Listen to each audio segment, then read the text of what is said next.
જૂનાગઢના મહંત રાજ ભારતી બાપુને લઈ સૌથી મોટા સમાચાર સામે આવ્યા છે। 15 યુવતીઓના સાથે સંબંધ હતા, ભગવો ઉતારી દેતા તેમનું પાપ છાફરે ચડી ગયું હોય તેવું બાપુ કહી રહ્યા છે। જૂનાગઢ ભવનાથ ક્ષેત્રમાં આવેલા ઝાંઝરડા રોડ પર આવેલા ખતલિયા દાદાના મંદિર મહંત રાજ બાપુએ પોતાની જ પિસ્તોલથી ગોળી મારી અને આત્મહત્યાના સમાચાર સામે આવ્યા છે। જૂનાગઢ પંથકમાં ચકચાર મચ્યો હોવાના સમાચાર।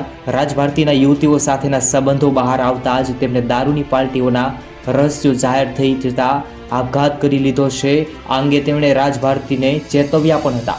દિવ્ય ભાસ્કર સાથેની વાતના સલામત સંત સમિતિના રાષ્ટ્રીય પ્રમુખ ડોક્ટર જ્યોતિર્નોથે કહ્યું છે કે રાજ ભારતી મૂળ મુસ્લિમ હતા, ત્યારબાદ હિન્દુ ધર્મ અપનાવી અને ભારતી બાપુના શિષ્ય બન્યા તેવા સમાચાર સામે આવ્યા છે।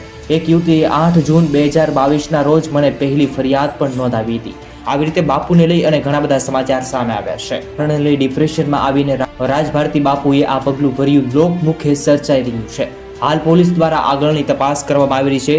આને લઈ અને સચોટ અને વધુ સમાચાર જોવા માટે જરૂરથી જેડી ન્યૂઝ ચેનલને સબસ્ક્રાઇબ કરો અને તમારા દરેક પરિવાર મિત્ર સુધી આ વિડીયોને શેર કરો। ધન્યવાદ।